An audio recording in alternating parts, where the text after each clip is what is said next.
Hello, and welcome to Remember the Film, the podcast where we only eat one egg for breakfast because one egg is unoof. My name's Josh Bradley. I'm joined by my co-host, Jeff Grizz Ulrich. How's it going, Josh? And by Hugo Panay. What's up, Hugo? Hi. Doing good. How are you?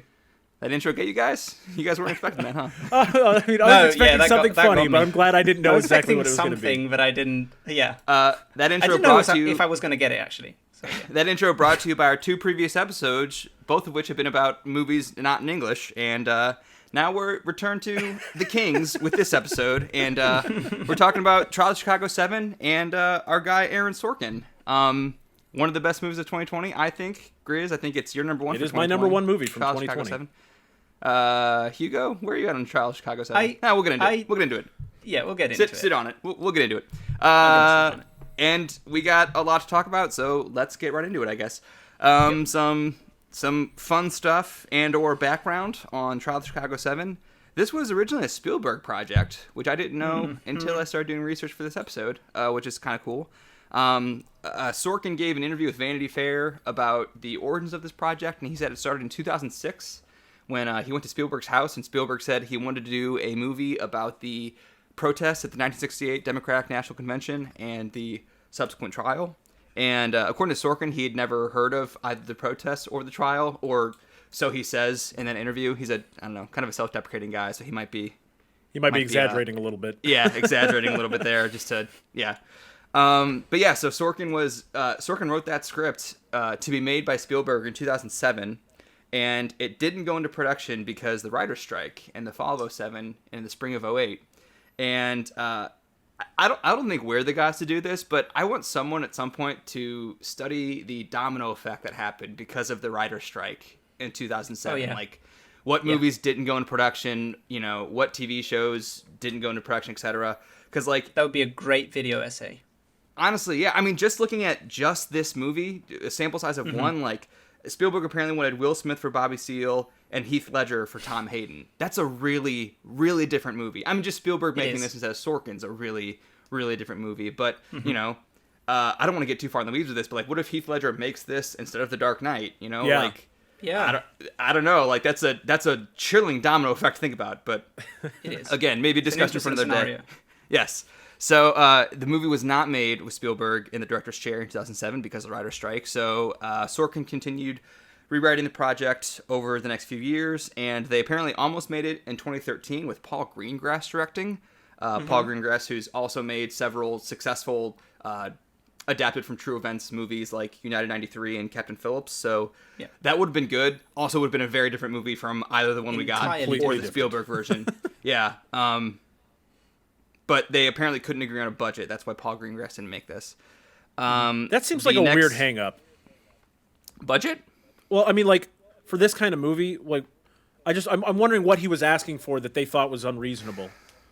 And I wonder what his vision of this was. Which actors you're casting. Well, it depends on which actors you're casting, yes, but also depends on what the scope of your story is. Like, if there's a cheap version of this movie that's set entirely in the courtroom, and there's a more expensive version that we kind of got where that's what I'm like wondering. Like, what more did he want that Sorkin didn't end up getting? Well, I just think the landscape is different because this movie being able to exist with Netflix is not something that could have happened in 2013. When was this with Paul Greengrass? 2013, yeah. Yeah, so I just think the landscape of production and which movies get made is a little different. Yes, but we'll also get into that. Netflix didn't fund this; they just bought it and distributed it. Paramount funded this, and they were going to distribute it, but then Netflix kind of took it off their hands. But we'll get that in a second. After Greengrass and I guess Paramount, whoever it was, couldn't agree on a budget, the next major milestone in this movie's history is Aaron Sorkin wrote and directed Molly's Game in 2017, adapted from Molly Bloom's memoir, and Spielberg loved it. And after seeing it, he said, "Hey, Aaron, you should direct the Chicago 7 movie," and so he did. Yeah, I suppose at the point that Steven Spielberg tells you should direct this movie you wrote, you just go ahead and direct the movie. Yeah, sounds good, Steve. Thanks, buddy. And also, at the time, Sorkin thought that a lot of the movie was newly relevant again because, as a candidate, Donald Trump, and as president, even after his candidacy, he said a lot of incendiary things about protesters and violence against protesters in 2016 and 2017 and beyond. So Sorkin thought that the movie was more relevant again, even though it's a 50-year-old story. And then in post-production, the movie got even more relevant because in the summer of 2020, protests broke out across the United States, really across the world, in the wake of the killings of George Floyd, Breonna Taylor, and Ahmaud Arbery, among others.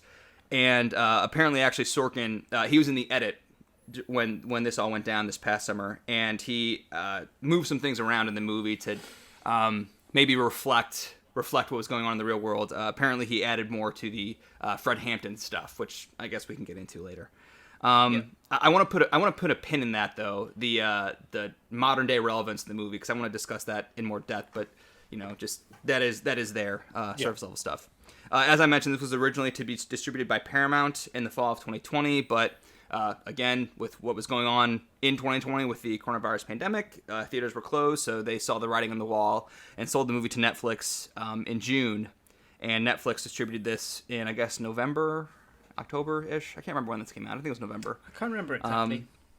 Yeah, around there. And apparently it opened in a few theaters where theaters were open, but nowhere near me. So because it had definitely, to. Yeah, that's true.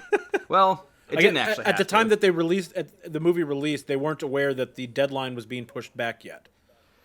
It's not even that the deadline was pushed back, but the theatrical window exhibition rule. Well, no, the exhibition rule is no longer in play for the Oscars this year. Is that what you're talking about? Yeah, that's what I was talking about. I thought that I thought the news about that didn't come out until after this movie had released. Well, the actual theatrical exhibition rule at the Oscars is that a movie has to play for at least 7 continuous days in Los Angeles County in the year of release. And this never played in Los Angeles County because there's no theaters open in Los Angeles County, as far as I know. So I'm pretty sure the theatrical exhibition rule for the Oscars was either suspended for 2020 or changed to include, I don't know, other locations. Because, again, nothing. Maybe New York. Well, actually, I know they definitely changed the rule to include LA and New York. I think that might have been pre-pandemic, though, they changed that rule. But that doesn't matter. Regardless it's eligible. Yes, it is eligible for Oscars, and it is, I think, probably gonna get a lot of nominations. I have on the outline a discussion of this movie's Oscar chances, but it's gonna be a big player, I would think. So yeah, before we talked about what we all thought of this, I wanted to first ask how familiar you guys were with the real life trial, because again, this is based on an actual trial that took place in, I guess, 1969, 70, 69, with real people. Yeah, and I knew nothing about this trial. I'd never heard of the Chicago 7. I'd never heard of Tom Hayden or Abby Hoffman or Bobby Seale before this movie. And maybe that's probably on me, but maybe it's also a shortcoming of our American education system. But what about you, Hugo? I would think you would not have heard of much of this because you're not American. But what do you got? I had heard of Bobby Seale as the head of a Black Panther party. Sure. I didn't know exactly when, but it was a name that was known to me, and I knew he was around the time of the Martin Luther King assassination. But that's because I did a course. I had to read a book on Martin Luther King, so I kind of had some incidental knowledge about some of that stuff because of that. And I had heard of the riots at the DNC convention when they after the Kennedy assassination, but I didn't know about the trial specifically. No. I guess I should say I might have known about the fact that there were riots at the DNC convention in '68, but also that's just completely expected. Like the Vietnam War is going on, Dick Nixon was about to get elected. Like, of course there are protests and riots. Sure. Like that just makes complete sense to me. So I don't know. Maybe I just never internalized that. I think that's what it was for me. Yeah, 69 in Europe is a year when there were riots everywhere, in every country. And so it's kind of part of our history that we know, and we all know that they were also in reaction to the Vietnam War. So we all know that some riots happened in the United States before they started over here. So it's kind of a period in time. We have a Generation 69, is what it's called. It's a generation of students who at the time were involved in all these protests. Yeah, makes sense. So for me, I knew of the protests and the riot but on like kind of a surface level. It was one I knew it happened, but I didn't know any of the details. I knew Tom Hayden was a congressman, but had never put together that he was involved with the riots. That was another thing. And a congressman and Mr. Jane Fonda for a yeah. Sorry, 1 second, guys. Sure. Sorry about that. And so like you said, Mr. Jane Fonda as well. So I knew who Tom Hayden was, and I knew Bobby Seale as from the Black Panther Party, right? Bobby Seale's still around, by the way. He's still alive. And then I didn't put this on the outline, but I remembered Abby Hoffman from his book. Like I never read the book or anything, but that was just a fun fact about the book, and I had heard that fun fact before, which was that he later wrote a book called "Steal This Book." And so the fun fact is that people don't have any idea how many books were actually purchased or are in circulation Stolen. because people stole the book.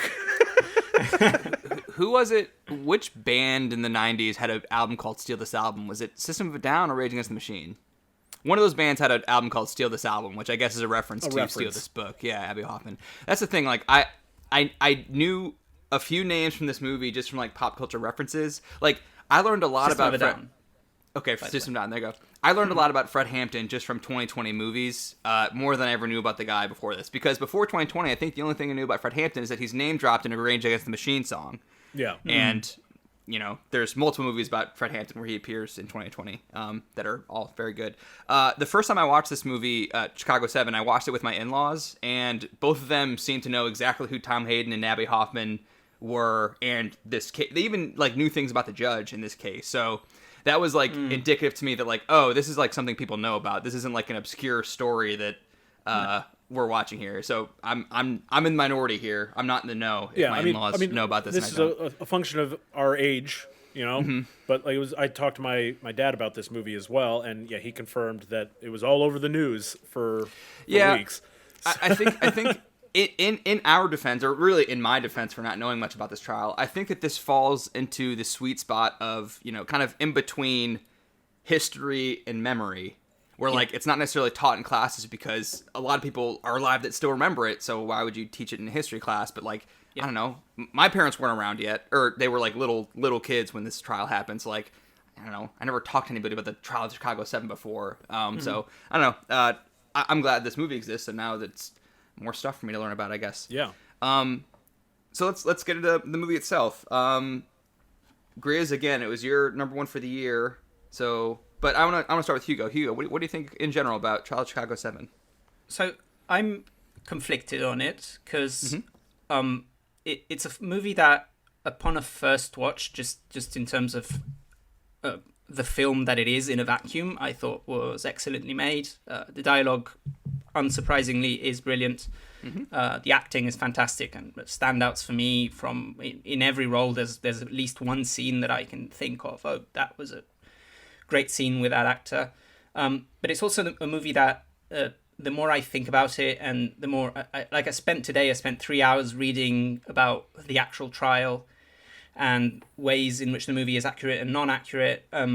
It kind of brought the movie down a little bit for me, because I think in order to deliver kind of unifying message of we can all be better, we're all Americans, we can uplift each other, and we can do better than this.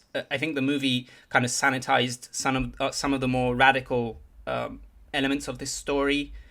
There are also some changes that kind of rubbed me the wrong way a little bit, particularly with the ending and with how Bobby Seale is portrayed. Not necessarily him, because the performance is really accurate. I also saw some videos, and it's incredibly accurate and a fantastic performance, but the scene in which he's gagged has a different context from what it had in real life, from the transcripts, and the ending with the reading of the soldiers kind of. We'll get to the. Yeah, we'll get to it, but there are some changes that kind of. I won't say.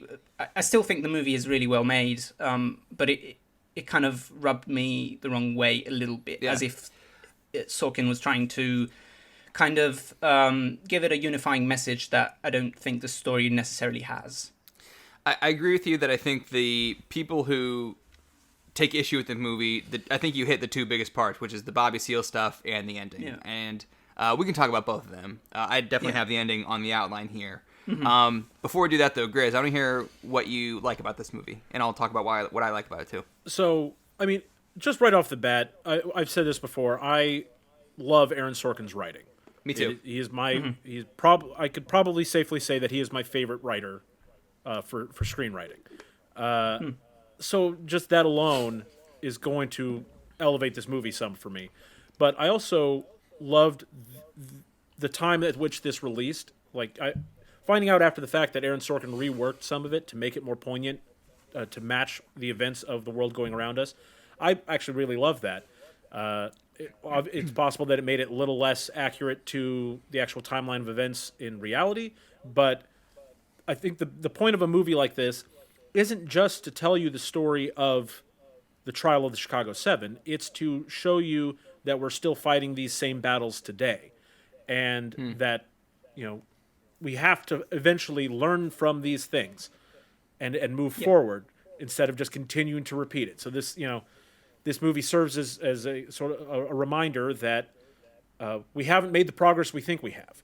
We might have made some progress, but the fact that these things are still happening, and the way and people are being mistreated, protesters are being portrayed as rioters, when they're not necessarily rioters. That's not to say that there aren't actual rioters out there, but you know what I mean. Things get blown out of proportion by the media, by the police, by the government, whatever it is. And this movie illustrates that those were the tactics then, they're the tactics now, and you need to be aware of it. And maybe our justice system isn't as objective or blind as we sometimes like to sell it as, And yeah, one of the other reasons this movie works so well for me is probably one of the reasons it doesn't work for Hugo, is that I like the general air of optimism that Aaron Sorkin's writing tends to have. So this movie is about a very serious subject, and it's tragic in a lot of it, and there's not a whole lot to be happy about. There's gross miscarriage of justice throughout this whole movie, and the fact that you can still come out of that and still feel like okay, but there's still hope. Like, we can change things. That's something this movie does for me that I really like. Yeah, and I mean, I agree with everything you're saying there, and you're even talking about stuff beyond the text, kind of subtext and context. But I think like the text of the movie itself has also really worked for me, largely at least. You already mentioned the writing. I think the writing's great. I think that the pacing and the editing are both great. I think that we can talk about Sorkin in general later on, but like I think Sorkin's really cooking when he is cross-cutting between events described and the events themselves. And we have like several sequences where in this movie we have testimony in the courtroom, Abby Hoffman doing like his stand-up routine, and so like you have two different people telling the story of what happened and then also showing the story, like what's actually happening. Yeah, so like you have like cutting between three things, and like the movie's really cooking then. There's like a few sequences where that happens, and other movies in Sorkin's career, he's really cooking when he's doing that kind of thing. And this movie kind of like lets him do that. Yeah. I mean, outside of the... I was going to say, on that note, those scenes offer, in addition to exposition and showing how the stories differ between all these different viewpoints, it also adds that little opportunity for some Sorkin humor. Where, yeah, for sure. Particularly with Abby Hoffman. Particularly with Abby Hoffman. But I mean, like you just alluded there, different perspectives. Like Abby Hoffman's view of events is different from who's ever on the stand testifying their view of events, which is probably different than what we're seeing actually portrayed in the events themselves. So it's really good stuff. Edited by, I have the editor's name later. I'll name drop him later. I also think the performances are great. Hugo, you mentioned the performances. You have the performances on the outline. I'm not the biggest fan of Eddie Redmayne, as I've mentioned this podcast before, but he's really, really great in this. I've never seen him better than this, and he's got an Oscar for Best Actor. I think he's better than this than he was in Theory of Everything. Yahya Abdul-Mateen as Bobby Seale is great. Yeah. I think it's complicated how much he's in this and how some people wish he was in this more, but also like you want to make make the story true to life, but also like what part of the trial do you want to focus? I don't know. You can get into that later. But Yahya Abdul Mateen, for how much of the movie he's in, he's excellent. He definitely steals scenes. He certainly does. Yeah. I mean, I think the most acclaimed performance and probably the most likely one to get an Oscar nomination is Sacha Baron Cohen as Abby Hoffman. 100%. He takes the stand as like the last trial scene of the movie is Abby Hoffman on the stand, and that's maybe my favorite scene. And yeah, I mean, I think that it's interesting how much Abby Hoffman and Tom Hayden, played by Sacha Baron Cohen and Eddie Redmayne, how they're kind of both like in the back pocket of this movie, and neither one really has a ton to do until like the last 15-20 minutes. They're kind of just like set both of them up and then just like kind of set them aside for a while. But when they do finally come back into play, I think is like probably the movie's strongest scenes.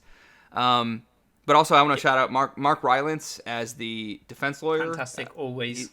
He kind of, I think, is, I mean, as the defense attorney, he kind of is like guiding the ship. He's kind of like, if this movie has a narrator, it's him. He is kind of just like guiding us along through the whole story.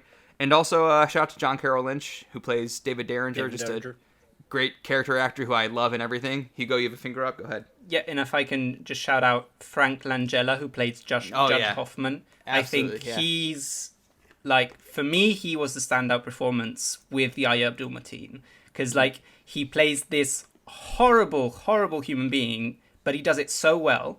And according to some reading that I've done, some articles, he's apparently really accurate to what the actual judge was and how the actual judge acted in court. And that's one of the best parts of the movie for me. Like, the portrayal of this judge who is just a horrible human and does anything he can to undermine the defense was great, both in writing and in performance. Well, and one of the things I like about the portrayal of this judge is that there's moments where it feels like the judge is being purposefully obtuse, and then there's other moments where it's like, is he just an old man and and is not entirely cognizant of what's going on? And that's kind of that's one of the points that they drive at in this whole movie, is that, you know, they can't really tell how to handle this judge because he's so, you know, neither here nor there. At one point, Mark Rylance's character says, I want to get a geriatric psychologist in the courtroom to watch this judge, which is good. And the last thing I want to mention for things that I like about the movie is the ideological conflict at the heart of the movie, which is really an ideological conflict between Eddie Redmayne's Tom Hayden character and Abby Hoffman. But I want to put a pin in that and discuss that later. And let's move on to what didn't work as well. Hugo, you already mentioned a few things. But go ahead. Go ahead what you have here in the outline for what didn't work as well for you. Okay, just from a filmmaking standpoint, I do think in terms of direction, it's kind of traditional, well made. There's no giant stroke of genius. I think all the best things about the movie in terms of how it's made are in the script. And, you know, it's only the second movie that Sorkin has directed, so I don't think is a huge problem with the film, but I'm just saying the direction itself I don't think adds much to the film. I don't think it does anything special that you notice. Which is fine for this particular.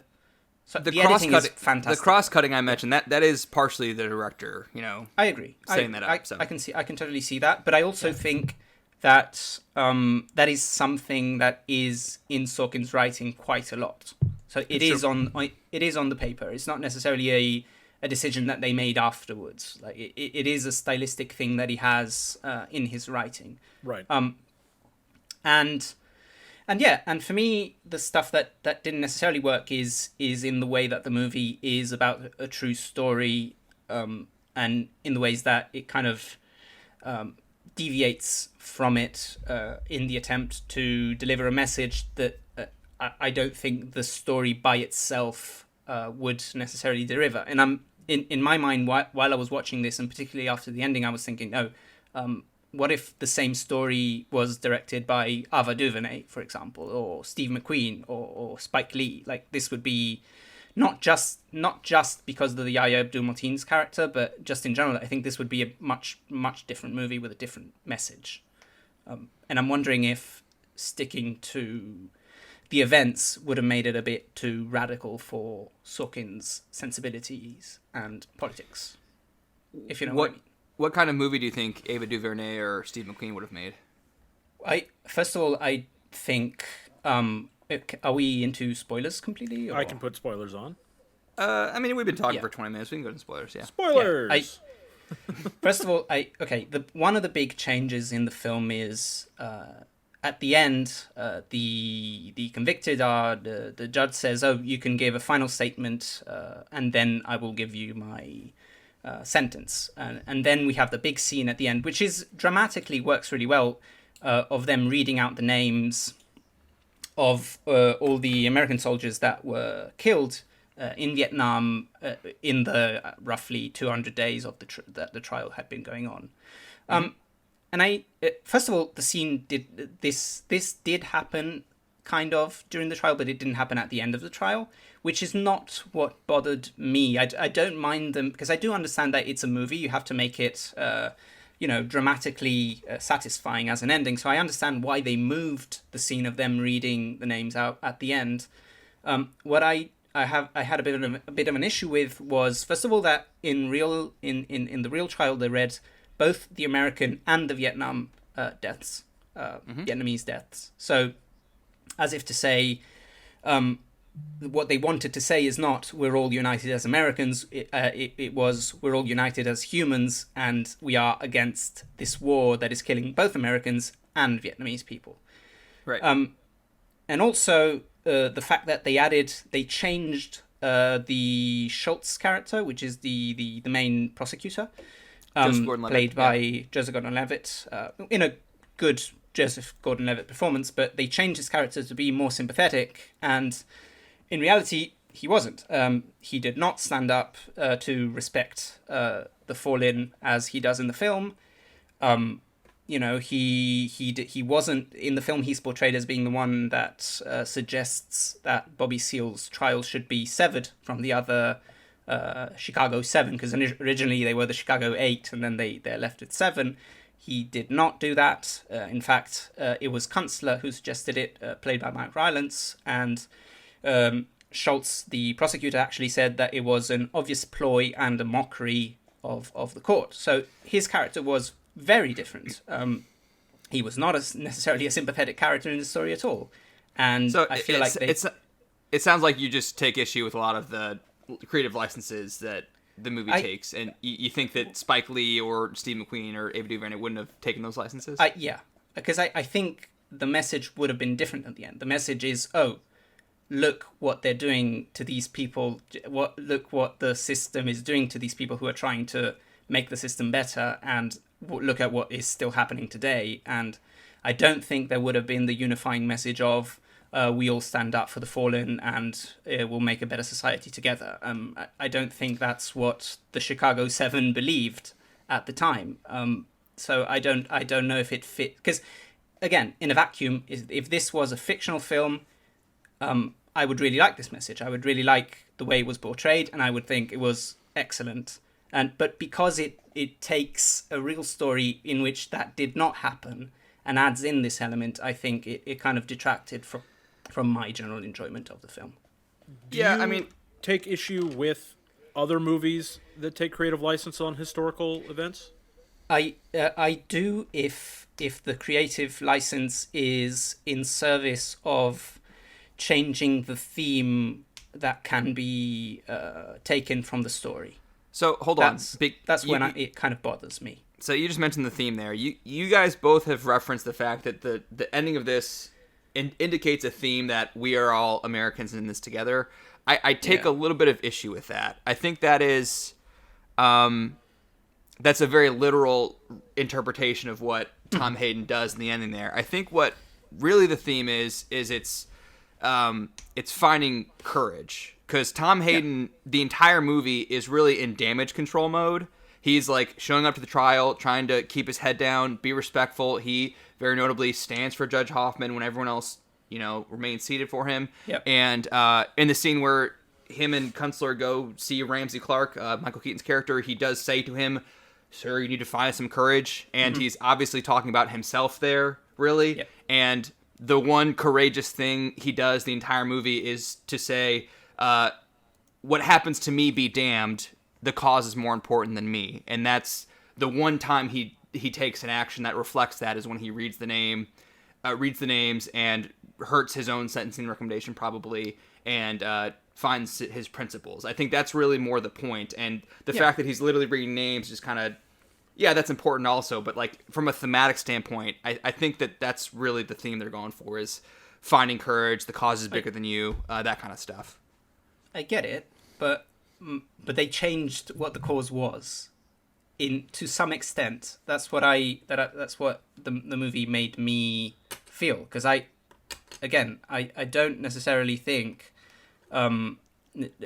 even the change of not doing the Vietnamese names, as small as it may seem, it does kind of betray a very American retelling and point of view of this story, which is an American story, of course, and that's fine, but it's just it's not what happened, and it changes the meaning of what happened to some extent. Like, the people who see this movie and haven't read about it are going to think this is exactly what happened. You know, a lot of people don't do the research and don't go look up exactly what it was. And, you know, putting in this prosecutor character... That's true of every movie that is based on a true story. It's absolutely. right at the front that this movie is not the true story. It's based on a true story. I mean, an issue I have with the ending is that it's kind of saccharine, is what I put in the outline. It's the word I use, a little overly sentimental and sweet. The soaring score. People applauding. Yes, that's the thing, is like, people are standing and applauding. Realistically speaking, if he continued reading 4,700 names at the rate he was going, it would have taken like 4 to 6 hours, I would think. Yeah. So there's no, like, that's... They cut away and cut to black before you kind of before the ridiculousness of what he's doing really hits you. They leave you on the soaring sentimentality note, rather than like, this is actually kind of you've made your the point. Wrong word, but exactly. But also, you know, so Hugo, I say all that to bring up the fact that, like, I kind of understand that probably didn't actually happen, because someone reading names for 4 hours during sentencing. It did happen. That's the thing, but. It didn't happen that way. We know that it didn't happen that way. It didn't happen that way. David Derringer read the names in October, so like a month or two into the trial. It wasn't read by Tom Hayden at the end of the trial. So, I mean, what do you make of the fact that they had Tom Hayden read the names and not David Derringer? Like, what do you make of that change? I don't mind that. I think... Why not? I don't necessarily mind that. My problem is not... What? Sorry? Why don't you? Why doesn't that bother you? Why don't... Yeah, I mean, other changes bother you, but that one doesn't. Again, I don't mind the creative license of changing what the story is. What bothers me a bit is when the changes are to either sanitize what the politics of the actual story were, or somewhat change the message of if you watch the documentary of the story, the message that you would get from it is not the message that the movie leaves you with. That's where the change kind of annoyed me a bit. So I think, for me, what it comes down to is that you are perceiving this movie as the message is being about the value of human life. And that's not to say that that's not a part of it, but I think that this is a story about protesters, you know, and the way in which people should react to those protests. That a protest isn't an act of insurrection. It's an attempt to correct the path that the country is going down, right? So I think the message is, heard. Yeah, it's about getting the voice heard, and that's why I think, especially they're reading the names at the end. To me, it doesn't matter that they didn't, they changed it. They didn't include the Vietnamese deaths, and they changed it. Tom Hayden did it because the message is that this trial that they've been put on is distracting from the message. The message is that you can't let the message get distracted. That's a good point, That's what I took from it. And those parts, I think, work really well. I just think I think the Chicago 7 were more let's say, on More the left radical of this message than they were portrayed as being. And Yes. I also think that the prosecution side was much more hostile towards them than they were portrayed. Is it possible that this is designed to make the overall message more palatable to people who don't normally agree with protesters?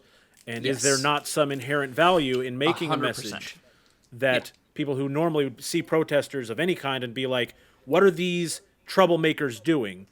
Instead, Yeah. they now get to see them like, oh, okay, well, so... I do think there is value. I just think it misrepresents what those specific protesters wanted and believed. Okay. Real That's quick, my issue. we're dancing on something. I want to talk about the movie's politics. Yes, and let's we do that. can. But before we do that, real quick, I just want to mention one last thing about the ending, and that is, Hugo, you want to maybe you wish that this was more true to life. Well, what was actually said in the trial during the sentencing recommendation is pretty interesting. And I'm going to read the quote here. So Rennie Davis, who I don't even know the actor's name who plays Rennie Davis. I apologize for Rennie Davis. I have it right here. Him. Rennie Davis, Played by Alex Sharp. Alex Sharp.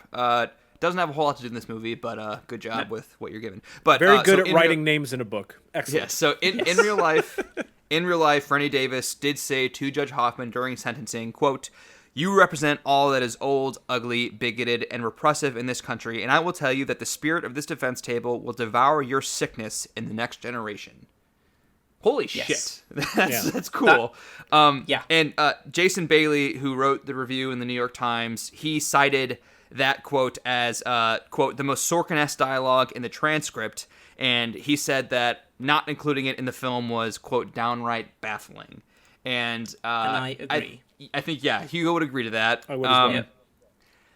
I mean, I agree to an extent, but also, like, I haven't said this yet. Hugo kind of alluded to it. The ending makes narrative sense, Yes. even if it doesn't make, even if it's not completely satisfying in terms of like getting a history lesson or what you hope this movie would be kind of, the conclusion it would end on.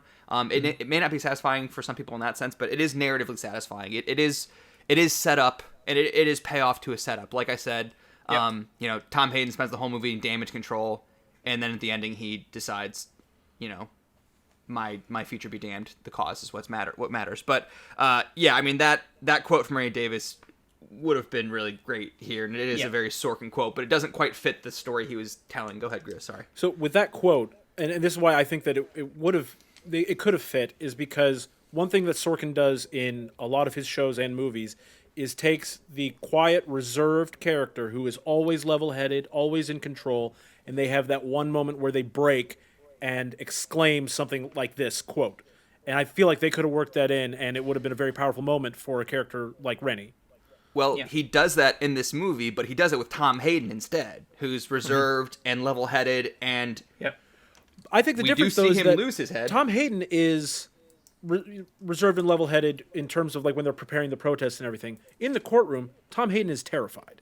He does not want to go to prison.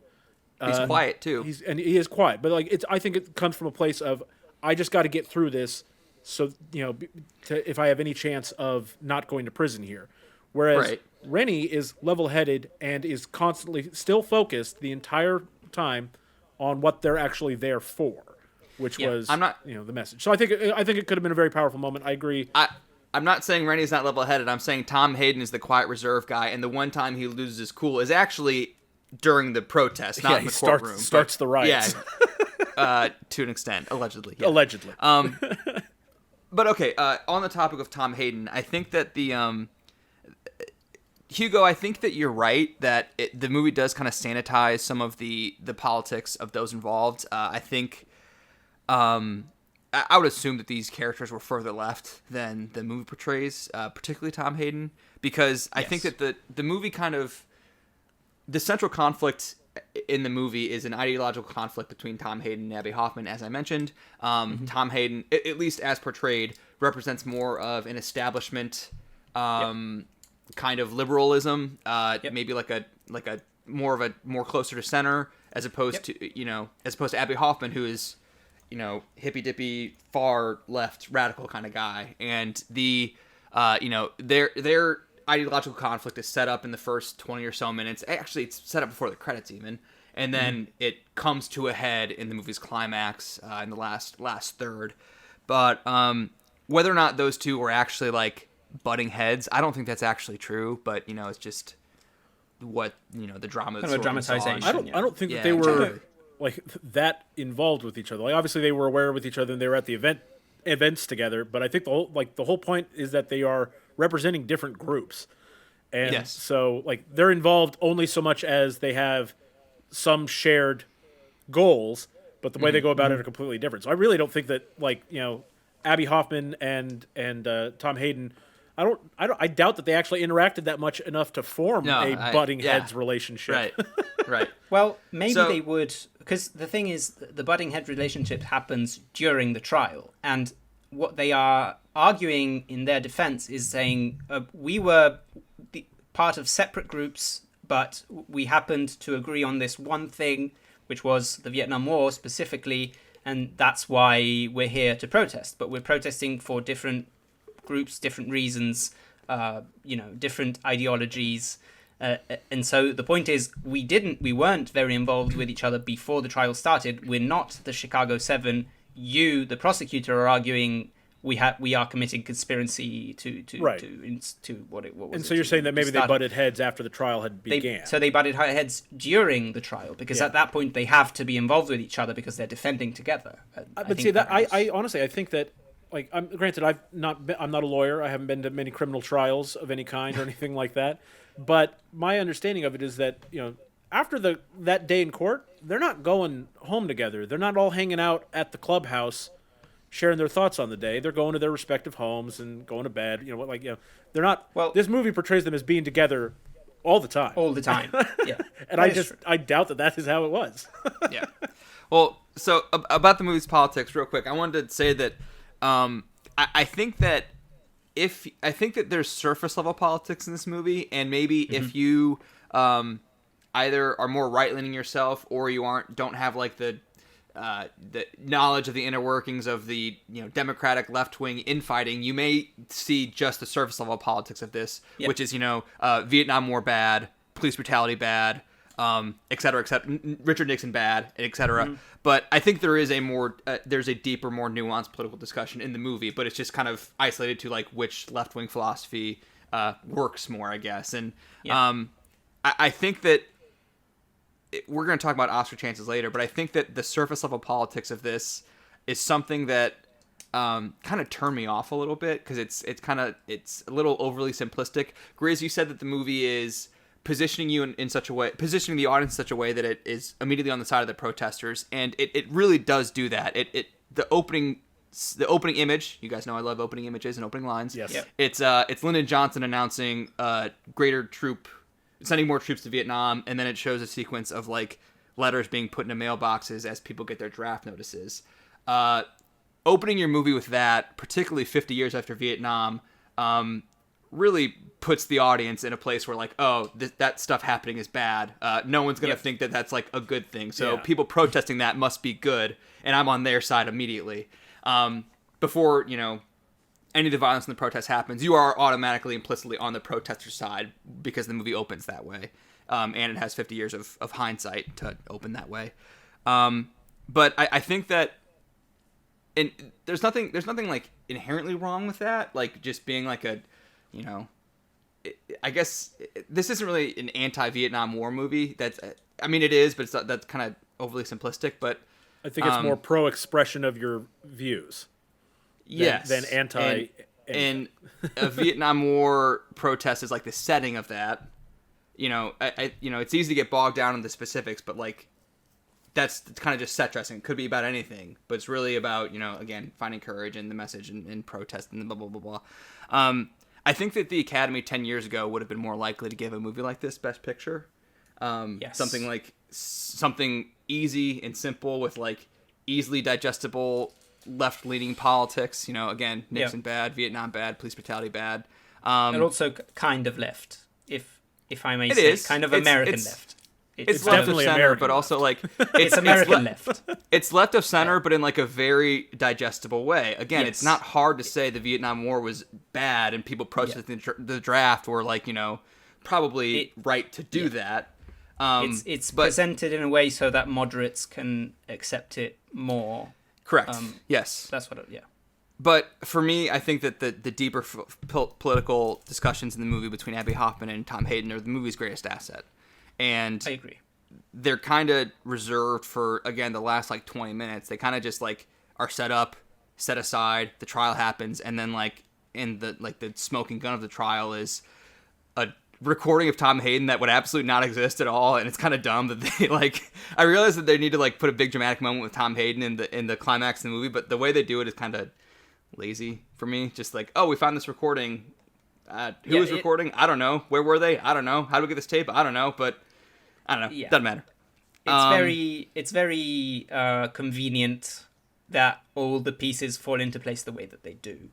Which is not, I don't think is bad, because I think it makes for a very entertaining script and viewing experience. But real life isn't always that precise polished and concise. Yeah. So I've been rambling. Do you guys have anything else on the politics or the ending? I agree with you that the most interesting political discussion the movie is having is the different sides of the left and which side are we actually allies, are we not? Is my way of doing things better? Is your kind of more central style of protest where you don't want to antagonize anyone but you still want to have the protest the best way to do it, or is Abby's view that, if the police charges us, there's cameras and people will see the police doing this and they will be on our side? Is that, because, for example, that's what Martin Luther King did.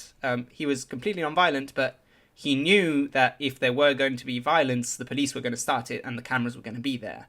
So it can be a tactic of left-leaning, protests. But I think that's the most nuanced conversation that the movie is trying to start, and I agree with you on that. Yeah, that was really good stuff. I thought it was great, and it was very well done too.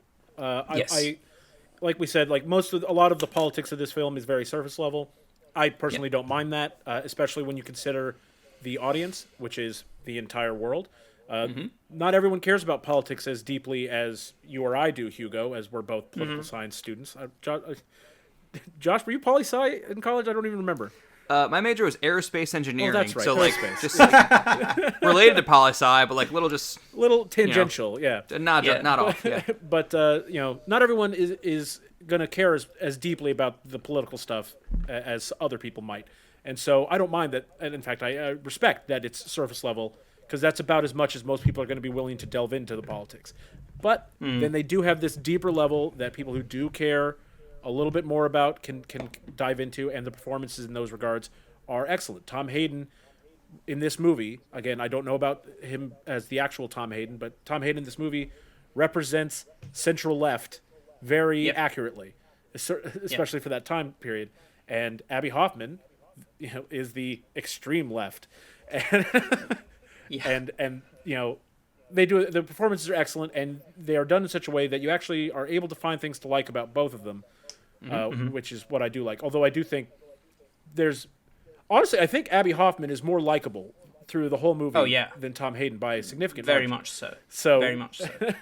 Which I think might also be another tactic to make the far left more palatable for people, is that he's so much more likable. I wonder how much of that is in the performance. Yeah, and that's the other thing. Eddie Redmayne is playing Tom Hayden as a very straight-laced guy. And so in that regard, he excels, because Tom Hayden is vanilla. Yes. And then Sacha Baron Cohen, obviously playing Abby Hoffman, he's basically playing Sacha Baron Cohen. He's going for it. That trickster. Yeah. So I want to talk about this movie's Oscar chances, then we can close the book on Chicago 7. But before I do that, I just want to mention real quick, just because we alluded to it a few times, is Bobby Seale in this movie. First of all, Yahya Abdul-Mateen is excellent in this. One of the highlights in the movie. Yeah, put him in every movie. He's for amazing. Sure. And shout out to Kelvin Harrison Jr. as Fred Hampton as well. I think that, this movie is a movie about the trial of the Chicago 7. And in that story, Bobby Seale is certainly a part of that story, but, only to an extent. He's and I not the think main- that... To the extent that he is not part of the Chicago 7. True, yes. But I think the movie... It's I'm not sure what the right answer is, but there's a give and take of how much Bobby Seale should or shouldn't be in this movie. I think everyone seems to agree that he is one of the strongest elements of the movie. Like, his scenes work really well. His Yahya Abdul-Mateen's performance works really well. Hugo, it sounds like you wanted the story to be more about him, but no, maybe not necessarily. Not necessarily. I thought the amount that he was in it was fine for what this story is, because it's the trial of the Chicago 7, yes. And there could be a completely separate movie done on him. I mean, his inclusion with the Chicago 7, in originally called the Chicago 8, is already very complicated. And his character doesn't even pay lip service to that. He says that in the actual movie, he says, I was included with these guys to add a black man to the defense table to make us look scarier. Oh, yeah. And then he talks about the protesters outside. They're holding signs that say Chicago 7 because I'm not one of them. Yes, yes. So, again, Bobby Seale's inclusion in the real-life trial is complicated. His inclusion in the movie is complicated. I agree that he's one of the best parts of the movie, and, maybe he's not the focus. Maybe he should have been more of the focus. I don't really know, but, regardless, Yahya Abdul-Mateen is great, and the story of Bobby Seale is fascinating. And I'm glad I know more about him now, having seen this. But I also understand the complaints about the movie focus too much, but also not enough on him. Again, they're between a rock and a hard place. It's tough, particularly given the real life events in June of 2020 to maybe heighten the racial aspect of the trial a little bit. I can see the instinct there on Sorkin's part. Yeah, I think I'm going to be a broken record again, but I don't think he should have been more in the movie. I just think the pivotal scene where he gets bound and gagged in front of everyone and shocking and stuff. He's in chains is, first of all, a really, really, really well done scene, and that's clear. It actually did happen. The context in which it happened in real life, I think, is very interesting.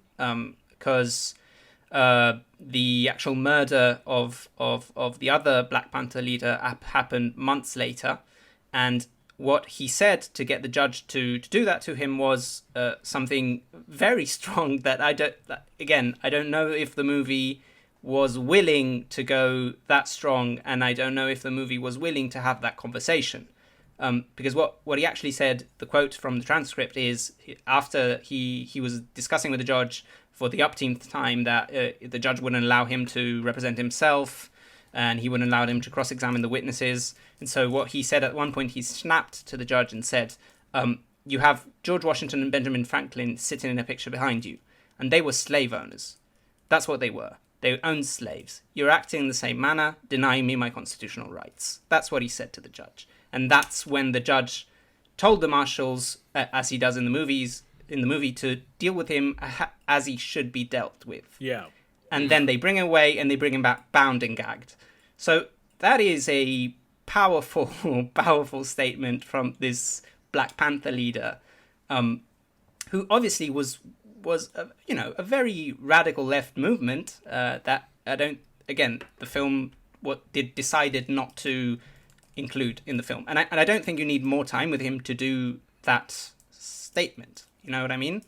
You could have the same amount of time, but include that statement, which I think is really powerful and also could work within a Sorkin script perfectly. Again, I don't know why they decided to not do that. I have to assume that it's the same reason that I've been saying the whole time is to make things more palatable for a wider audience. Which, if I can understand that, especially since you've read all this stuff, I can see how that would change your opinion of the movie a little bit.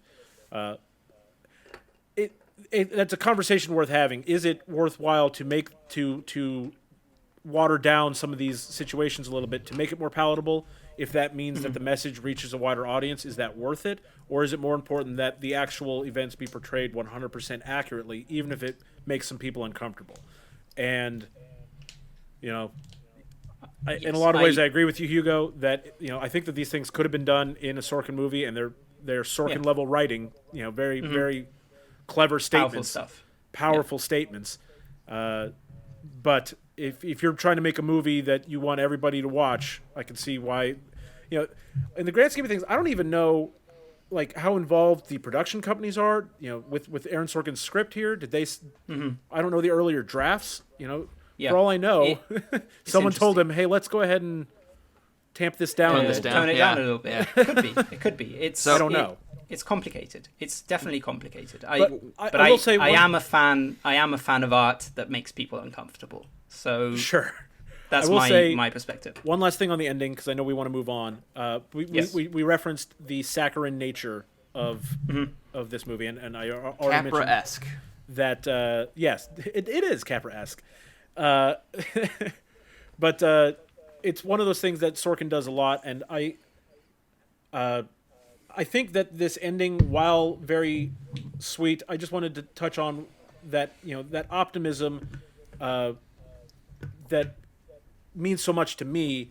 I'm rambling a little bit. I wanted to say that Joseph Gordon-Levitt's character, which we established was not anything like the actual prosecutor, I don't mind that creative license at all, that they made that him more likable, because one of the messages that I always like about Sorkin in all his political stuff is that there's a way to make the system work better.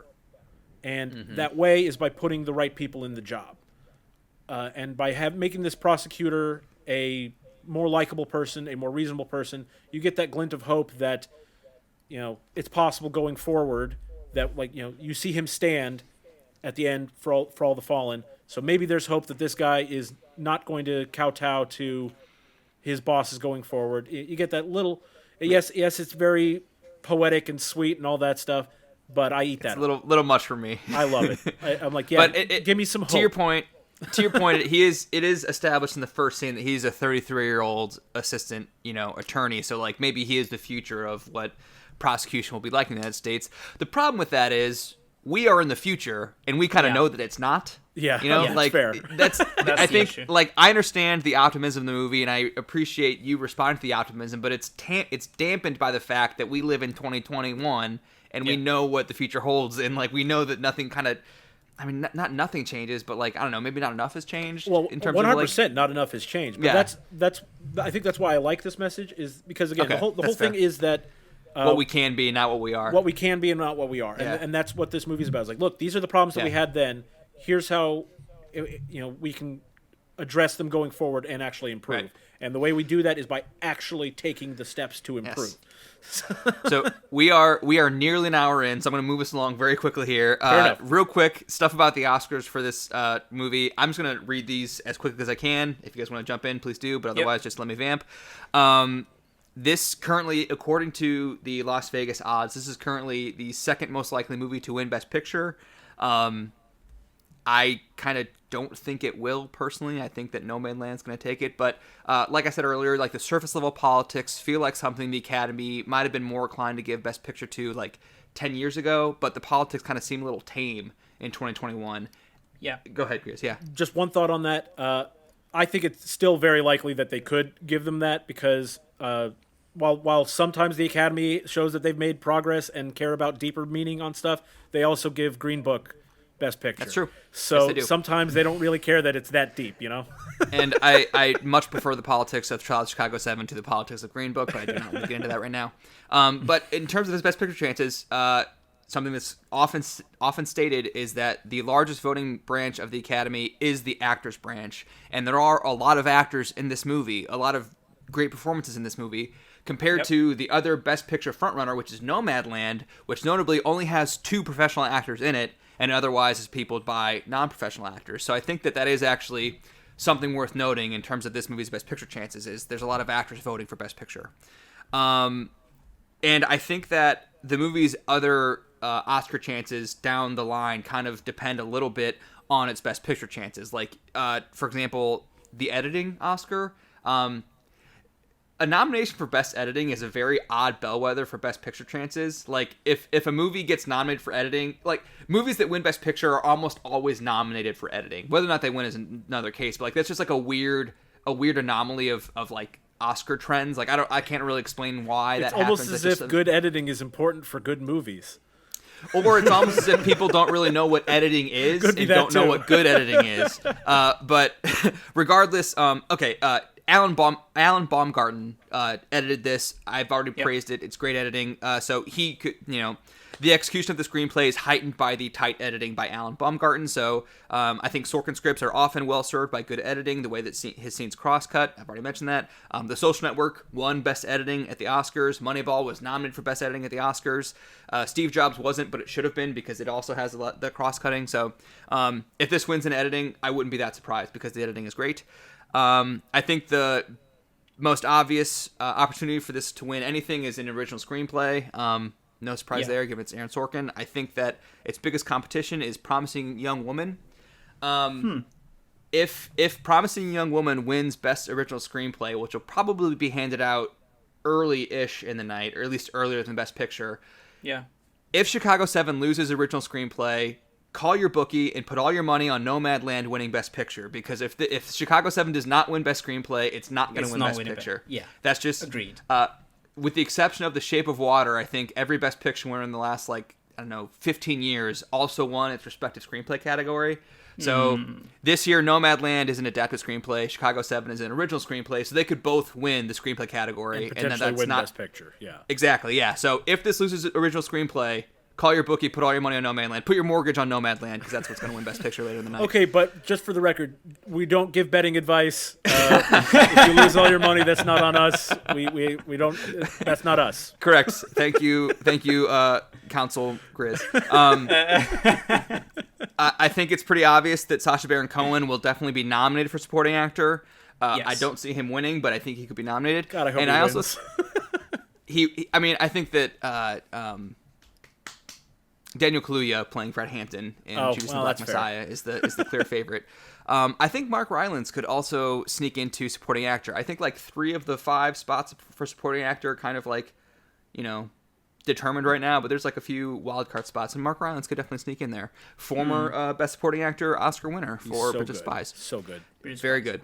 Well, I wanted Sly Stallone to win that year for Creed, so I was kind of upset that Rylance won. If Sly was going to lose to anyone, I was happy that it was Mark Rylance from. That's a good movie. Bridge of Spies is a pretty good movie. We didn't really talk about it, but it's that movie was really solid. It's surprisingly good. Yes. Let's not go into it, but I thought it would be kind of okay, boring, but I thought it was really, really good. It surprised me. And the last category is Best Director. And so later this week, actually tomorrow and Tuesday, the Directors Guild nominations come out, and if Sorkin is not included there, he probably will be, but if for some reason he's not, that means this probably won't win the Oscar for Best Director. But I mentioned that its Best Picture chances kind of affect the down the line stuff. If this ends up being our Best Picture winner, I think it's fairly possible that Sorkin could win Best Director, but I kind of doubt it. I doubt it. Yeah. I honestly, I don't have any problem with his direction in this movie, but like Hugo said at the top, not really particularly groundbreaking.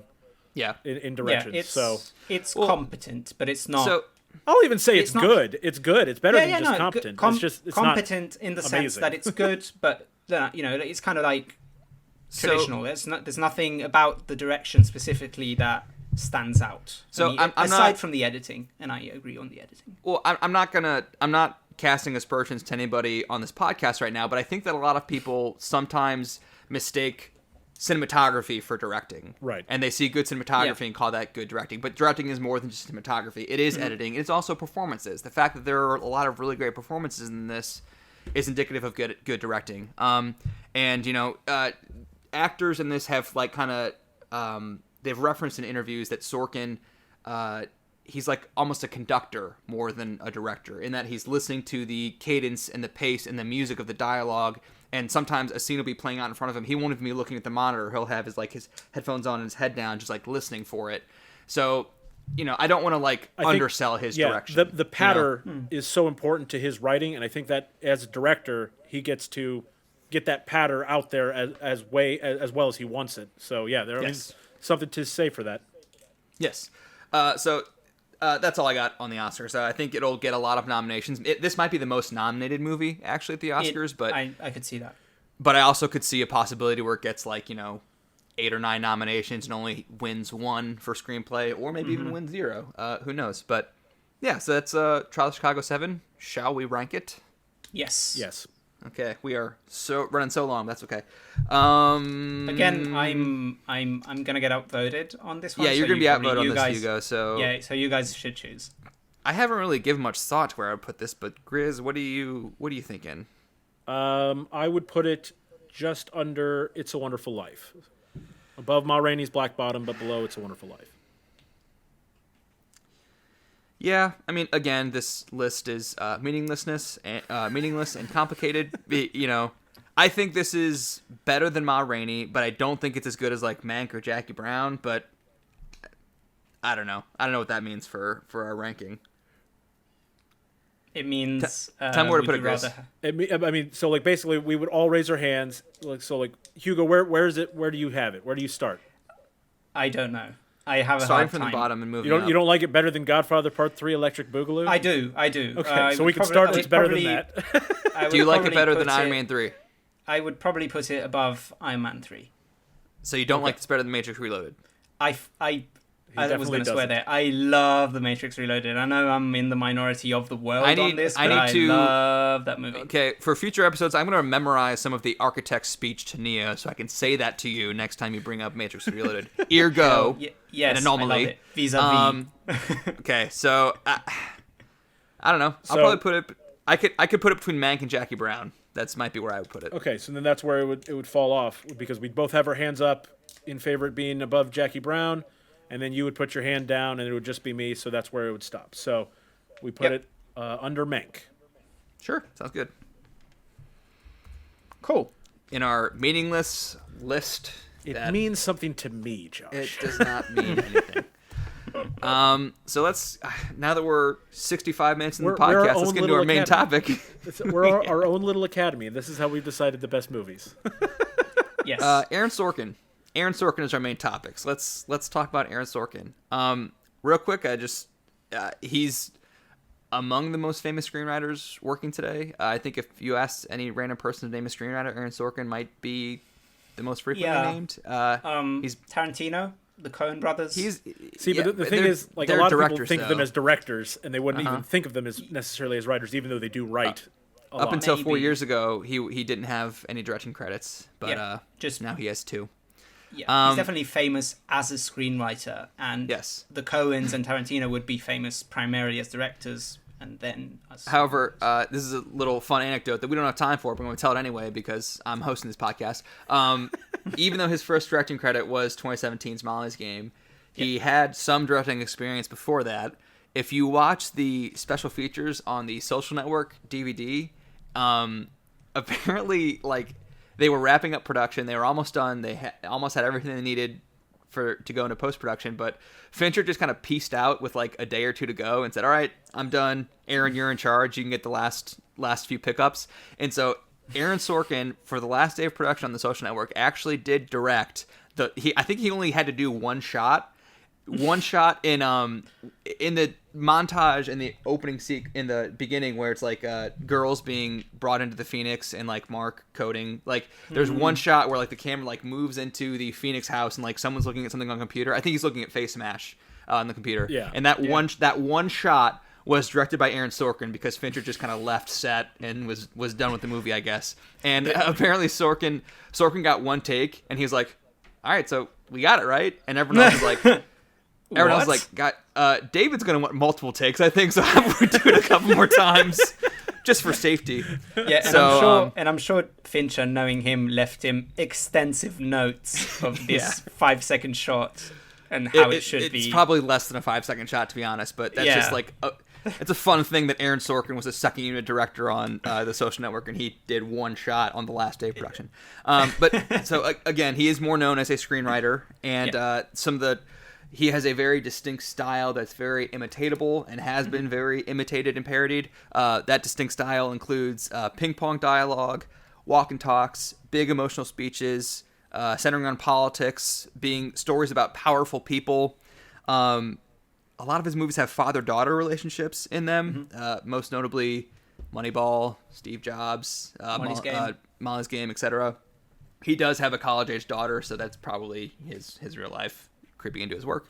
Yep. He loves courtrooms and legal disputes. Most famously, his first movie was A Few Good Men, and this movie is a courtroom movie. There's courtroom stuff in Molly's Game. A Few Good Men was based on a play that he had written. Yes. And also, The Social Network is, about a, they never actually make it into a courtroom in Social Network, but it is about, two depositions are the legal narrative spine of that movie. Exactly, yeah. Anything else for Sorkin hallmarks? Did I cover them all? I mean, I think Hugo wanted to mention that it's very American. He's very American focused in a lot of his writing, and which is not like Hugo has in her notes, not necessarily good or bad. But, it is true. Let the record show that Hugo is un-American. Yeah. Direct all your tweets at Hugo_Panay. In a very literal sense. But I think you know what I mean, is his subject matter, his themes are very culturally American. And that's not a positive or a negative. It's just that I'm sure that they resonate a little bit less with an international audience. That's what I'm saying. Yeah. As I said, he's ripe for parody, which to me just means he has a style distinct enough that he can be parodied. I just want to shout out Inside Amy Schumer, which had a parody of Sorkin, where a sketch called The Food Room, which is a parody of The Newsroom, and it's a Sorkin scene that takes place at a fast food restaurant. It's just really delightful. Really I sent to you guys earlier this week. It's really good. Grizz, what do you got? Well, I was going to say one other hallmark is Sorkin reuses material. He'll pull lines from his movies and TV shows and reuse them. The "one egg is enough" joke in this movie is from an episode of The West Wing. That's cool. Interesting. So, that's not the only time that he does this, but in an American President, or The American President, I always forget. It's just called The American President. The American President. They have a quote. The president is dealing with having to make a decision about how to retaliate for an attack, and the quote is, "What is the virtue of a proportional response?" And that exact quote gets pulled and is used in an episode of The West Wing, and the exact same sort of scenario. And if you watch enough Sorkin, and I have watched literally everything that Sorkin has on screen, everything, you will see just how often he pulls things. He pulls names. He uses the same names for characters. It's crazy how to me it's like an Easter egg. I get another little Aaron Sorkin Easter egg. But if you're not paying attention, you might not notice it. I have not seen all of The American President. I watched 2/3 of it last month or a month or so ago. Then it left Netflix, so I wasn't able to finish it. But I can tell that movie's just a dry run for The West Wing in 100%. So many ways. Actually, it basically, my problem with The American President versus The West Wing is The American President's more about a love story, and The West Wing is about politics, baby. I'm going to go on record and say that politicians and presidents in particular shouldn't date lobbyists. I just think it's probably a good flag I'm going to plant in the ground. Rule of thumb. In regard to The American President. Probably not.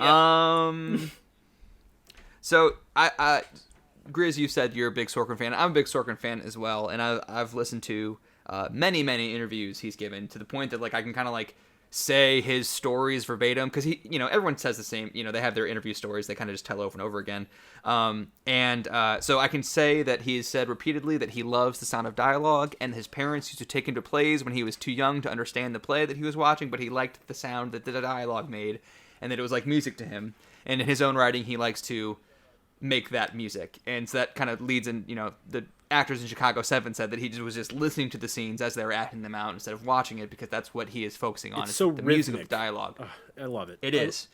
And no better version of that than, I think, the opening scene of The Social Network, which is maybe a career highlight for him, just in anything he's ever made. Just the way that dialogue flows and the pitter-patter is just outstanding.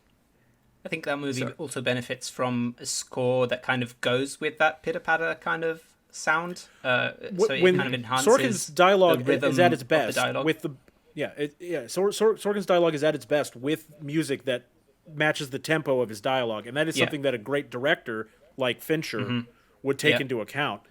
Absolutely. So brilliant stuff. I think that this is Fincher's filmmaking style is actually really, really well aligned with Sorkin's writing style, because people talk about Fincher's 100 takes. What they don't talk about is how his hundreds of takes like feed into how his movies are cut together. Like, it's very rare to see a shot in a Fincher movie last more than like 2 or 3 seconds, and like I imagine he does 50 takes of each scene. That way he has 50 different takes of Jesse Eisenberg saying this one line and 50 different takes of Rooney Mara saying this other line. He can like use, have so many options to cut together their dialogue. But Sorkin has quick quips, back and forth, ping pong, ping pong, ping pong. And that's how Fincher's movies are edited anyway, in almost every case. So I think that they're like a match made in heaven. They should make more movies together. But I agree. What do I have on the outline? What do you guys like about Sorkin? I think we kind of already covered this. I think we covered it, yeah. I want to say that like his characters are smart. Grizz, I think you mentioned that you like that as well. That's my favorite thing about it. Yeah, and I think that sometimes they can all sound alike. But I kind of don't mind that. No. The thing that I like best about it is that I think it's maybe it's just the way I grew up. I'm not the smartest person in the world. I'm fairly intelligent, but I got bullied a lot, for being a know-it-all, for being, a smart. I'm sorry kid for laughing at you. I wasn't laughing at your bullying. I know you're not laughing at that. Okay. I mean, how do you say I'm smart, but I'm not I'm not bragging. I'm an intelligent person, but I'm not. Grizz, I think you're smart, so I'm going to say for you, so you don't have to say about yourself. You are a smart guy. Yes. Point is, I got bullied for it, and so I think that's one of the things that resonates with me about Sorkin's writing is that Sorkin is not afraid to make his characters the smartest guy in the room, and that it doesn't shy away from intelligent dialogue because, because people might not know the word or whatever. Everyone is intelligent. Everyone in his movies is smart. Yes. Yeah. So I agree, and I also think that I like that he usually sets his stories in high stakes environments.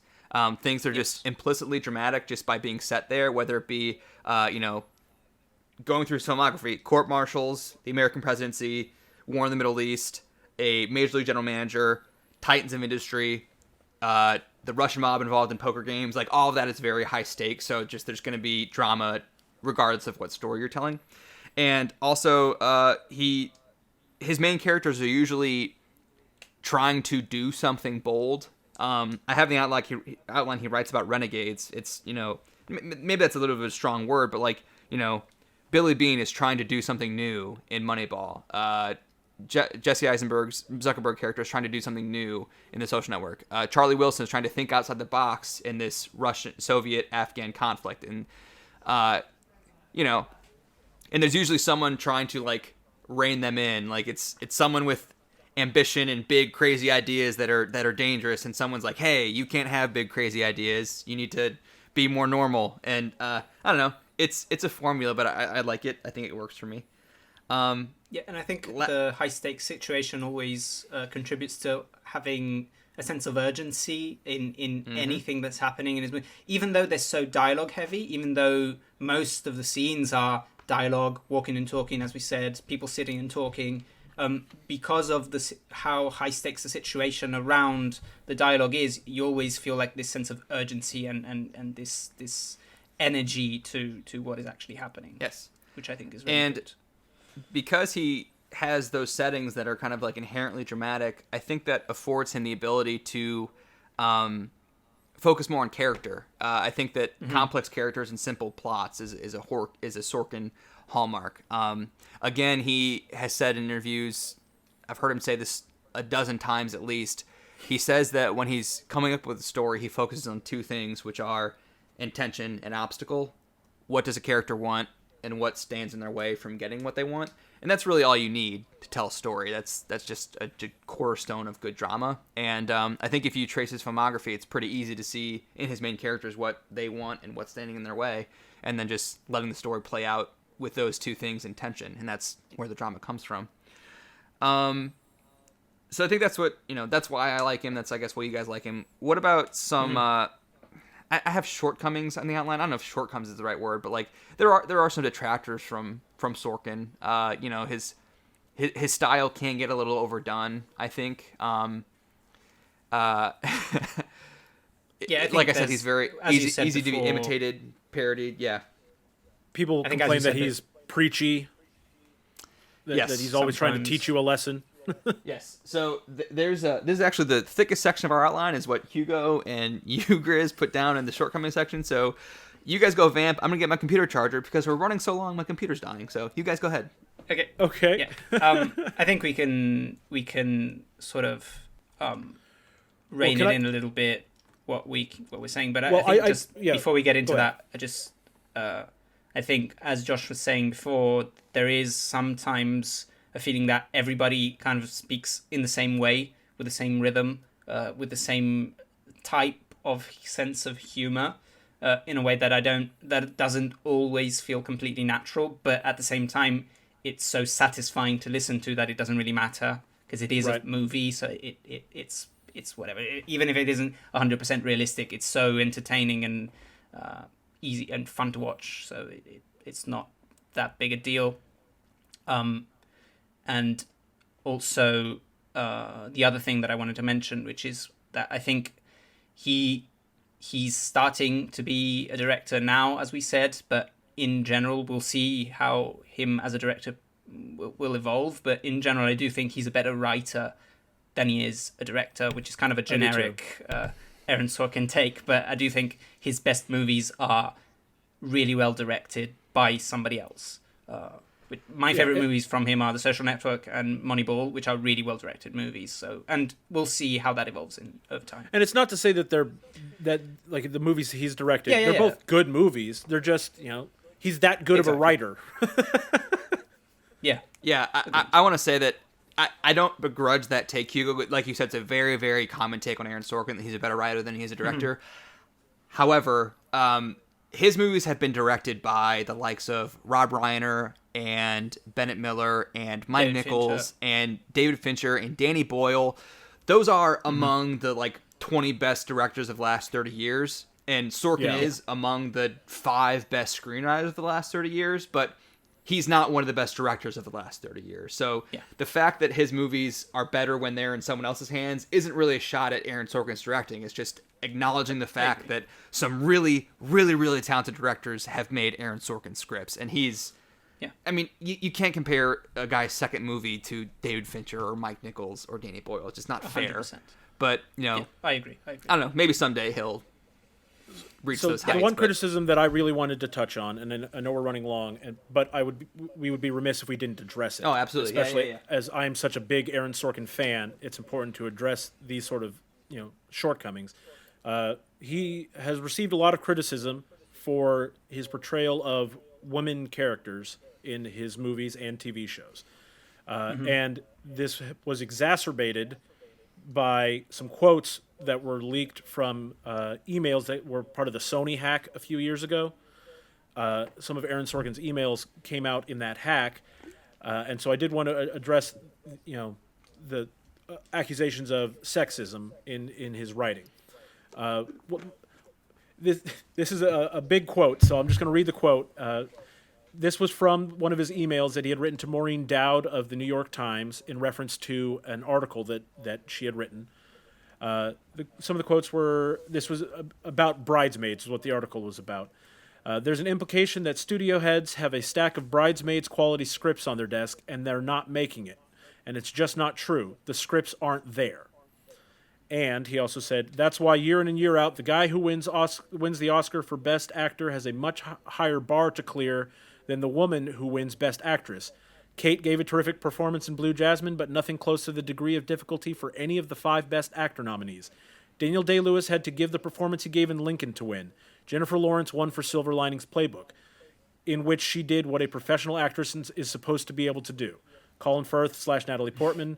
Phil Hoffman had to transform himself into Truman Capote, while Julia Roberts won for being brassy and Erin Brockovich. Sandra Bullock won for The Blind Side, and Al Pacino lost for both Godfather movies.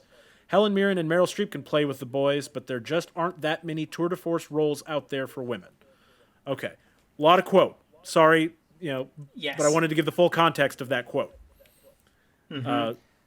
So where do you disagree with him there? I that's think the he's thing. kind of right. He's kind of right, and that's the issue is that, and this is where if I'm going to say one bad thing about Aaron Sorkin, it's that he's commenting on that there aren't that many tour de force roles out there for women. Aaron Sorkin is one of the most prolific writers in Hollywood. If he wants to make a movie with a tour de force performance for a woman, he can do it. And so if you want to say that he bears any responsibility for that, that's where it is. But he's right. The writers don't give women enough challenging roles. it's not the fault of the women. I'd be careful. I'd be careful where you're assigning blame to his quote here. He's saying the scripts aren't on the desk. I'm not sure if he's putting the blame on the writers or putting the blame on the studio heads for not grabbing those scripts that are out. Not grabbing those scripts. Also possible. Yeah. Yes. Or a bit of both. Yeah. And again, I don't really disagree with anything he said there. I also want to keep in mind that was said in like 2012, 2013ish when he said that. It was I imagine. Several years ago. And it's getting better, but it's not if you look at the best actor nominees for the last 15, 20 years, it's almost always for a performance that's also nominated for Best Picture, and that is not the case with the Best Actress nominees. That's just a fact. And whether that says something about the movies and performances that the Academy is choosing to honor, or whether it says something about the state of the industry and roles for actresses, you can draw your own conclusions. But I think it's probably a combination.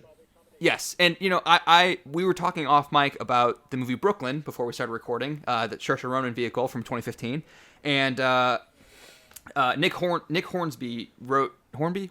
I don't know. Regardless, Hornsby. he's a Hornsby. He's a author and screenwriter, and I went to a Q&A that he was at about the movie Brooklyn, and someone asked him about writing female characters, and he said that this was in 2015 that he said this. He said there's such a dearth of good three-dimensional female characters in movies now that if you write one, then the best actresses in the world will be knocking down your door in order to play that role, just because there's so few out there. That's the same spirit of what Aaron Sorkin is saying here, and I don't disagree with Nick Hornsby or it's a little indelicate the way Sorkin's saying it because it's not clear where he's putting the blame, as we kind of just said. But he's also not entirely wrong. I think. I think sexism is a heavy. It's a bit of a leap. It's a bit of a leap from that. But I mean, those quotes combined with the movies that he's written. Yes. A lot of the movies he's written don't have a lot of really powerful women characters. Yes. Now, I argue that C.J. Cregg in The West Wing is a very powerful character. And I argue that Demi Moore in A Few Good Men is a very powerful character. So it's not to say that there is disagree, not... but I disagree about the Demi Moore thing. But she's the impetus of the whole thing. She's the reason that it's happening. Yes, she is. So she's exactly. So I mentioned the Inside Amy Schumer sketch. There's a quote in that sketch where Amy Schumer says, "I realize that a woman's life is worth nothing unless she's making a great man greater." And that is so and that's so true of satirically sharp about Demi Moore's character in A Few Good Men. It's a very, very witty observation. But I don't think that's I don't think that's because Demi Moore is weak. I think it's that Demi Moore's character recognizes in that world, the military, that she's not going to be able to get what she wanted because of sexism. She lives in a world that is very sexist towards women, and so she gets what she wants. But also, she says several times in the film, "I know I'm not as good as you. I know you don't think I'm as good as you. I'm here to support you because you're the better lawyer." It's iffy. It's kind of a thing that if it was the only time that he'd underwritten a woman, then you wouldn't even notice it. But because a lot of his writing has underwritten women or women who are in a role of supporting men, you kind of notice it a bit more. And Chicago 7, I think, is a big example of there are 3 women in speaking roles in this movie. One of them is a police officer who gives a deposition, and two of them are women who have a few lines in the film, and they both get sexually harassed. So it's on that note, the best. This is something that I have thought about this a lot because I take accusations of sexism pretty seriously. Sorkin's movies are all, as we've said, are all about very powerful people, powerful industries, things like that. And I don't know if it's necessarily that Sorkin is trying to underwrite women. It's that in the worlds that he's talking about, women are mistreated. They are underrepresented. Like in The Social Network, tech companies notoriously bad about employing women, and also have notorious histories of mistreating women. And the same can be said in politics, for all the political stuff. These are well-known things that women are underrepresented in these industries, and when they are there, they are frequently mistreated. So when Aaron Sorkin writes male characters, like in A Few Good Men, the Colonel Jessup, who says some incredibly sexist remarks to Demi Moore, very early on in the movie, you're not supposed to like that about Colonel Jessup. So it's not. Aaron Sorkin isn't saying, "Look at all these powerful men. How great is it that they're mistreating women?" You're supposed to look at them. Look at these powerful men. What a bunch of jerks! How can they continue to mistreat women? And Yeah. So the women aren't necessarily in powerful positions or getting the chance to be showcased in a lot of the stuff, but he is showcasing the sexism that is inherent in a lot of those places. Yeah, I guess the last thing I'll say is that the comments that he made in the emails, I don't disagree with what he's saying, but I also agree with the people who think that maybe Aaron Sorkin isn't the guy to make that criticism, given the movies he writes and the position that he's in. Maybe he's not the person to deliver this message, even if the message is kind of, there's some validity to it. And I'm not sure I would say that sexism is a strong word. I'm not sure I would say that necessarily, because he's just kind of ignoring the female characters for the most part in my eyes. And that's kind of uninteresting to me, because he's kind of limiting the kind of story he tells. But I don't know. Boring is not the same as sexist, I guess. Reductive is not the same as sexist. But I don't know.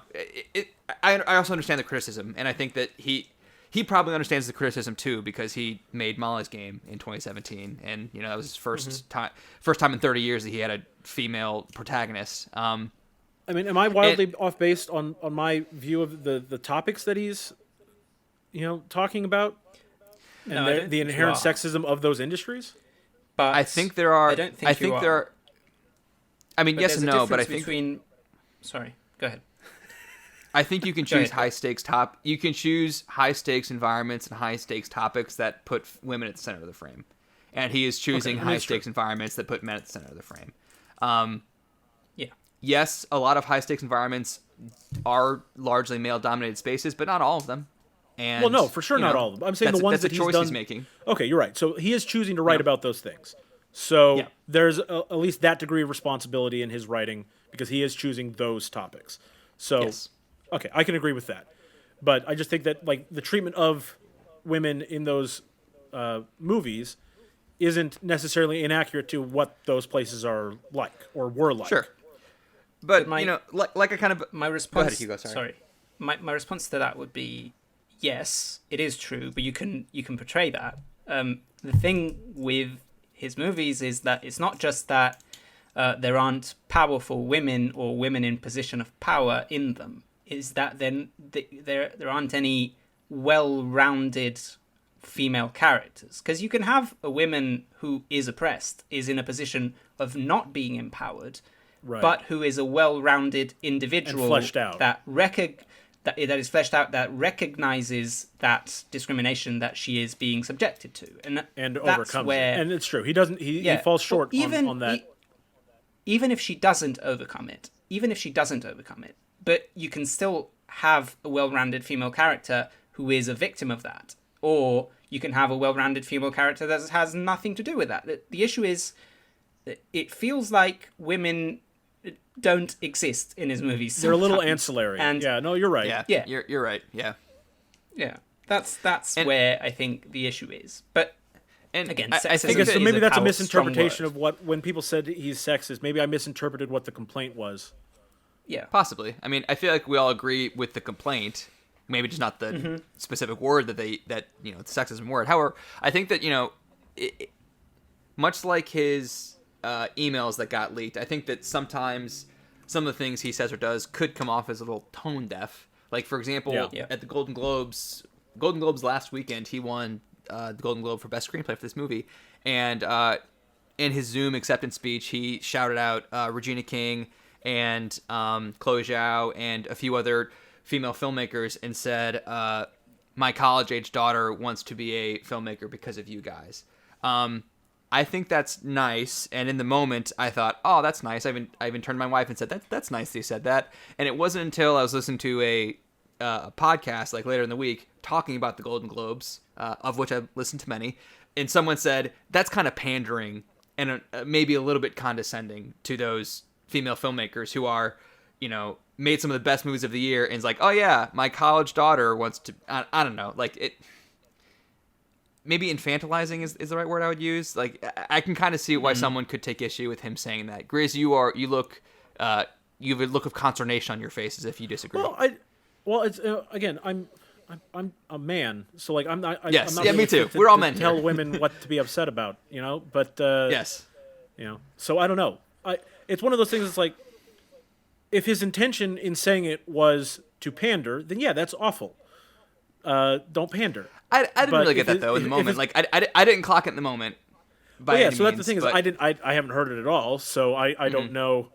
I don't know how he said it, and maybe his college-age daughter really does want to be a filmmaker in the vein of a Regina King, Yes. Yeah, or Emerald Fennell. Or who else? So yeah. So it's not like it's a bad thing to say, but when you couple it with the reputation that he has, exactly, that's exactly what I'm trying to say. Yeah, like maybe that sentiment is fine. What he said in the emails, the sentiment is fine, but like just because it's coming from someone that people are kind of a little on edge about in terms of female representation in both storytelling and filmmaking. So I think maybe what it's a it'll little come down tone-deaf. to for me is that he's doing his next movie is about the Ricardos, Yes. Yes. Ricky Ricardo and Lucille Ball, and I'm pretty excited Lucille about that. Ball By the way, is going to need to be a pretty prominent figure in this movie. well, he's got Nikki Kids casted possibly. So- Nicole Kidman playing her. Yeah. So I think this will be a good barometer to see if he has learned from his past writing and has and is actually I'm really hopeful for this next movie that Nicole that he's Kidman, listening to the criticism. Yeah, and that he's going to write a substantive role for Lucille Ball, because if you write this story and Lucille Ball is not as substantive as Ricky Ricardo, then what are you doing? Yeah, I mean, I don't really know a ton about the real life people, but I see Desi Arnaz as a supporting character in Lucille Ball's life and not the other way around. So Lucille Ball is the lead. Yeah, so we'll see how that turns out. That's a good let's kind of wrap up a little bit. I want to talk about we can a end on few. that. I want to talk about a few specific Sorkin projects. Grizz, you've seen everything. Yes, I haven't seen everything. I've basically seen A Few Good Men and then nothing until like The Social Network. So there's like a 15-20 year gap where I haven't seen any of Sorkin's stuff. But I think A Few Good Men and The Social Network and Moneyball are all three among my favorite movies ever made. I love A Few Good Men. If it's ever on TV, which it is a lot, I'll watch it. That's a always sit down and watch for me. I think The Social Network is among the best movies of the last 30 years, if not the best. And Moneyball was my favorite movie of that year and among the best movies of its decade. I really like Steve Jobs and I really like Molly's Game, and both of those kind of I think got overlooked a little bit. I think they were both like among the best movies of their respective years, and neither one got a ton of Oscar attention, if any. And I don't know. I feel like they both deserve more, especially in the pantheon of Sorkin movies. Any specific projects you guys want to shout out? I'll let Hugo go. I've Hugo, seen go the ahead. same. I've seen the same stuff you've seen, and yeah, as I said, my favorites are The Social Network and Moneyball for sure. Yeah, just stone cold classics. Yeah, I think both are just absolutely fantastic. With A Few Good Men, again, I think I had similar feelings that I have for Trial of the Chicago 7, even though it isn't based on real life, of course, but I felt like it was taking a very optimistic view about something that I'm not personally necessarily not that optimistic about. So it didn't quite I mean, I think it's a great, again, really well-made movie, really well written, really well directed. The acting is brilliant. It just didn't hit me as much. And if we weren't an hour and 40 minutes into this podcast, I would do the entire "You Can't Handle the Truth" monologue right now because I have the entire thing memorized. But we're too far in, so I won't do that. Sorry, I cut you off. But yeah, so yeah, overall, I think, as I said, I think his screenwriting is fantastic, and especially when he gets to work with a really good director, he makes some classics. In the spirit of spreading the wealth, so Sorkin is a very well-known screenwriter, among the most well-known. A guy who should be as well-known as Aaron Sorkin, but isn't, is a guy named Steve Zalian. He's also one of the most renowned screenwriters of the last 30 years. He co-wrote Moneyball, so I just wanted to shout him out. Like, Moneyball is not a Sorkin-only script. Steve Zalian also wrote a draft, and he's credited, and he is a brilliant writer. Check out all of his movies. So just shout out to Steve Zalian. Grizz, what are some of your favorite Sorkin projects? Like I said, I've seen every single one of his credits on IMDb for writing, and for directing, obviously as well, because there's only 2. So but I think that if the overall preachiness of his work is something that you don't love, you might enjoy it better in the television format because it's more spread out over episodes instead of cramming all of his message into a 2.5 hour movie. You've got seasons of stuff, so you might enjoy that better. My favorite Aaron Sorkin work is The West Wing, of which he was the creator. He did eventually leave that show, and the show is not as good after he left. Yeah. Yeah. Well, the show is 7 seasons, but he left, he was. So I absolutely love The West Wing. It is my favorite television show. Full stop. I rewatch it every year. Wow. So I would recommend that. I need to see that. I've not seen any. Definitely should watch it. It's on HBO Max. Yeah. The Newsroom, which originally released on HBO and is on HBO Max as well, is another TV show that I absolutely would recommend. But it is very preachy. The big complaint about that show was from actual news companies saying look at Aaron Sorkin coming in to teach us a lesson about how to do the news, and it's definitely that. It's that monologue that Jeff Daniels gives at the end of the pilot episode makes the round online. Every 2 or 3 years it'll go viral again, and every 2 years since 2013 since it aired, just goes viral every once in a while. Yeah. I don't know. It is a lot of the hallmarks of I don't know. The Newsroom is very preachy about how things should be done in the news, but if you like the optimism of this is how things could be, then The Newsroom is very good, and so I really enjoyed that. And then we've already said it to death: Moneyball, Social Network. Yes. I want to say though, if you haven't watched those movies, what are you doing? Steve Jobs is such a bold freaking undertaking. I remember when, following the production of that movie, when it was announced that Aaron Sorkin was writing a Steve Jobs movie, it's like, okay, cool. Then they announced it was going to take place in 3 scenes. I was like, what? How's that going to work? And then it really and then it works. Does. It works. There's, and again, just to take the life of one of the most famous, influential guys of the last 100 years and hone his life down to 3 sequences is such a bold thing to do. And I don't know, it's Shakespearean and stagey, and I just watched it this week. I rewatched it, and that movie is really, really good. And I will say Steve Jobs. That's one of my favorite things about Sorkin's writing. Another one of my favorite things. I've said probably 1,000 things are my favorite things about Aaron Sorkin's writing, but his writing is very theatrical, and not movie theatrical. I mean a play. Yes. And I think that's because that's where his roots are. He wrote a play, A Few Good Men, and that is something I really enjoy about that, is because I don't know, something about theatrical productions. Everything feels more character driven to me, and that is one of the things I like best. So, and don't get me wrong, I love a good action movie, but I'm not watching the action movie for the characters. Whereas everything Aaron Sorkin writes, the characters are just great. They're so well thought out. They have such personality. Even if the personality is different vessels for Aaron Sorkin to insert his ideology. Yeah. But I like that. So. I think that's as good a place of any to conclude. Anything else? Any closing thoughts on Sorkin? I think that was great. No, I'm good. Not much. I think. Cool. Yeah. So, cool. What do we have? Great. We covered a lot. Hour and 45 minutes, guys. Congratulations. Yeah. Yeah. Hugo. Hugo, what are we doing? What are we doing next week, Hugo?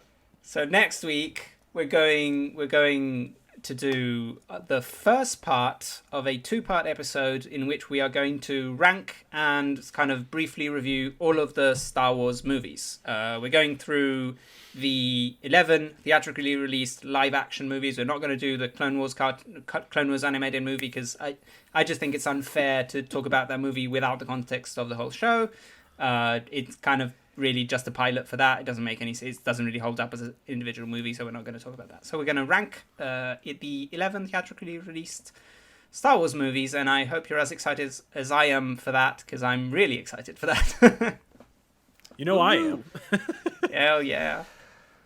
Yeah, okay, so join us next week for a Star Wars discussion. Thanks for sticking around for how long we ran on this one. And please rate us 5 stars on iTunes, whatever podcast app you're listening to us on, or like the video on YouTube, subscribe on YouTube, comments, I don't know. What else are we supposed to say? Share with your friends. All those Anything. things. Any interaction. Any interaction is positive interaction. Tweet at Good Game Grizz on Twitter to give him your hot takes on Aaron Sorkin sexism, and tweet at Hugo_Panay about how un-American he is. And otherwise... Why See you guys is next this a time. thing where Josh tries to get people to troll us on the internet? I'm okay with that. If you want to tweet at me Engagement, about man. how un-American Engagement is the American I name of am, the game. That's fine. Bad tweets still help the algorithm. So Yes. Tweet at me. Debate me about America. I'm with I'm it. not See you going to guys next disagree time. about if it's the one-dimensional characters. Yeah, never mind. You're good. I'm trying to end the episode. You want to go for an hour and 50? Okay. Sorry. See you guys next week. Goodbye. Goodbye. Bye.